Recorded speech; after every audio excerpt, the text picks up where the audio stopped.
कल मैंने निवेदन किया जन्मपत्री के संपूर्ण दोष समाप्त हो जाते हैं जब भगवान महादेव की कृपा होती है। पूर्णिमा भगवान नारायण की है।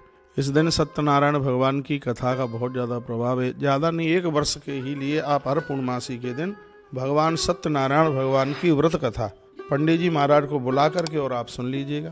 फिर देखिएगा यह साल आपका क्या अद्भुत होता है, क्या कमाल का होता है। सत्यनारायण भगवान के व्रत की कथा में पंजीरी, चरणोदक, दही का चरणामृत और इसमें दिया जला करके कथा को श्रवण करना, घंटा घड़ियाल बजाना और शंख बजाना और चवर के द्वारा भगवान की आरती करना, शंख में जल भर करके भगवान के ऊपर उसको घुमाना, ये पूर्णिमा के दिन बहुत ज़्यादा ये अपने आप में ज़्यादा प्रभावी होती हैं।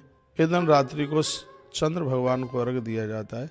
इससे नारी वर्ग को सिर्फ सौंदर्य ही मिलता है ऐसा नहीं, उनके घर में हर प्रकार की समृद्धि होती है, संतान का जन्म होता है। यह इस पूर्णिमा की बहुत बड़ी अपने आप में महिमा है। देखिए, सीधाम वृंदावन आप आते हैं, भागवत आप सुनते हैं, ब्रज गोपियों के ऊपर भगवान श्री कृष्ण ने कृपा करी। भगवान ने ना ये नहीं कहा कि हम अष्टमी को दर्शन देंगे, ना भगवान ने ये कहा कि हम पांचों को दर्शन देंगे। इस पूर्णिमा की इतनी महिमा कृष्ण ने बढ़ाई और भगवान श्री कृष्ण कहते हैं, भगवान पिता रात्रि सर्वोत्फल मूल्य का विक्षत तुम मनुष्य योग माया मुपा। भगवान श्री कृष्ण कहते हैं सद पूर्णिमा की रात्रि को मैं प्रत्यक्ष रूप से प्रकट होकर के तुम्हें दर्शन दे करके तुम्हें कृतार्थ करूंगा।